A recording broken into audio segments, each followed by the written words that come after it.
Here is the S26 Ultra. And yeah, this is something that doesn't look like an Ultra phone anymore. It's kind of a very generic S26 Pro Plus phone. And why I'm saying it, because there is no S26 phone anymore. Maybe they will also rename the S26 FE to S26 now. We don't know, because the S25 is getting replaced with the S26 Pro. It's just the naming is different and slightly more features are different, and I totally like it. But then there is no Plus variant of that phone either. The S25 Plus is getting replaced by S26 Edge. Yeah, that thin phone, even thinner now, is replacing that phone. But I'm not totally unhappy about that change either. But the S26 Ultra's design getting more rounded corners, oh, that's concerning now. So it kind of feels like Samsung is trying to give up on the Note design again after relaunching it with the S22 Ultra, which many people loved.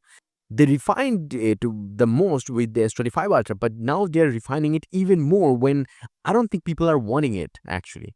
Because now it looks like the S26 Pro Plus model rather than S26 Ultra. Even though it will still have the S Pen slot and S Pen in it, but without Bluetooth again, because we are hearing that with the S27 Ultra, they might totally even cut that thing off from the phone. Like there will be no S Pen slot, no S Pen support at all. Or maybe no S Pen inside the phone at the very least. I don't know where we are going with this, because if the Note is getting replaced by the Z Fold 7, which I think is a very good replacement, but it should have a better telemetry camera and S Pen slot. But now with the thinness, it's not possible too. So are we gonna see a Note design coming back with a Note series relaunching? I don't know. But what we have right now is this. They will all go slimmer actually. The S26 Ultra, in terms of dimension, it will be very similar to the S25 Ultra, while having a bigger screen, a more brighter screen. It's going to be a 6.9-inch screen instead of 6.8-inch screen with the same exact dimension, means the bezels are going to be thinner. It's going to be close to 1.15 millimeters, down from 1.7 millimeters or so. And that's actually really, really thin, like so thin. It's so crazy. And the same thing will happen with the S26 Pro as well. It will get a 6.3-inch screen up from 6.2 inches. Similarly, thinner bezels, much thinner bezels. The S26 Edge will actually drop from 5.8 millimeters to now 5.5 millimeters, similar to the iPhone 17 Air. And it's getting so much thinner, it will also see a battery upgrade. I will talk about it in a minute. And that's the only reason why it does have a weird camera bump. And that's not actually a camera bump. The camera is actually going to be the same 200 megapixel camera as the S26 Ultra. And it will have a 50 megapixel ultra wide angle camera just like the S25 Ultra, or can I say S26 Ultra as well. And there is no telemetry camera at all. So nothing else is taking up that whole amount of space or the bump there.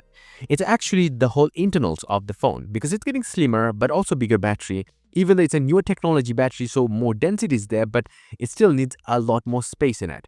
And that's why the components have moved all the way towards at the top. And that's why we have a bump there. It's very weird. Some people would say Samsung is copying Apple, but it's actually very weird and very different design. But overall, I'm not going to complain because it's still a very big upgrade over the last phone. It's just the fact that it is replacing the Plus model that's kind of disappointing, because in the battery department, it will have only 4200 mAh battery, a 300 mAh more increase over the last model, but it's still nowhere close to the battery capacity or the battery life of the S25 Plus. Even though the screen size is still big, everything is great in it. In the screen department, it will get even more brighter than the last model. The screen size will stay the same, 6.6 inches. But then again, it also misses out on the teleporter camera, which was present in the S25 Plus. So at the same exact price, if you're not increasing the price at all, you're getting less cameras and less battery life. And the trade-off is only you're getting a more thinner phone. That's it. So that's why I'm kind of disappointed, but also not exactly disappointed. The S26 Pro, on the other hand, is getting a 50 megapixel main camera, the same as the S25 one. And it's getting a 50 megapixel ultra wide angle camera right from the Ultra model. And also a 12 megapixel 3x camera right from the Ultra model. So you already know what are the changes in the Ultra department. Now the Pro will actually go down from 7.2 millimeters to 6.7 millimeters while still getting a big battery upgrade from 4000 mAh to now 4300 mAh. So yeah, that's a good thing. That's a very good upgrade. But then the Ultra, yeah, the Ultra will get very slim too, but at the same time, very rounded corners, just like a generic Samsung phone. 7.8 millimeters down from 8.2 millimeters, while having a bigger battery capacity too. 5500 mAh battery from 5000 mAh in the last S25 Ultra. And if these are not the upgrades, then the craziest part is that all these phones will be powered by Snapdragon 8 Elite 2, or now they will call it Snapdragon 8 Elite Gen 5 processor. Dual prime CPU cores, clocked at 4.61 GHz, and then there is going to be 6 performance cores, no need of efficiency cores anymore, I guess.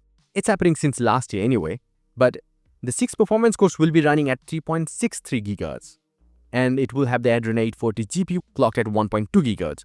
But the Snapdragon 8 Elite Gen 5 inside the Galaxy phones will be able to go up to 4.74 GHz for the prime CPU cores. Wow, that's crazy. So think about that. Thinner phone, bigger batteries, better cooling system, and this kind of performance. And if you don't know about the performance numbers, it's scoring 4 million points on Antutu benchmarks.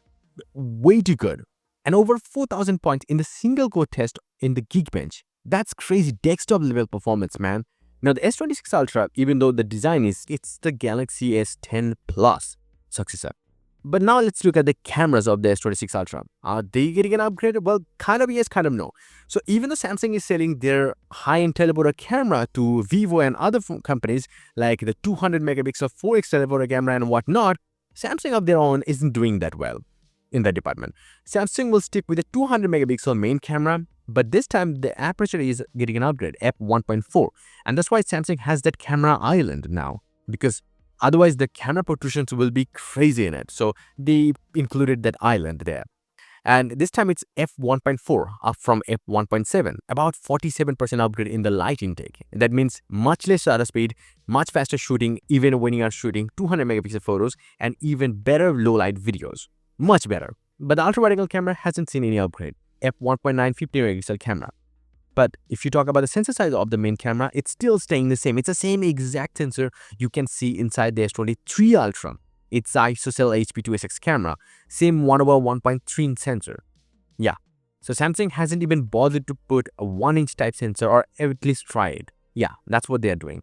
And the 50 megapixel periscope camera, the 5x camera, has also seen the similar kind of thing, f2.9 aperture up from f3.4 aperture. Again, great upgrade, less shutter lag, and much better low light videos and photos. So the light intake has increased by about 38%.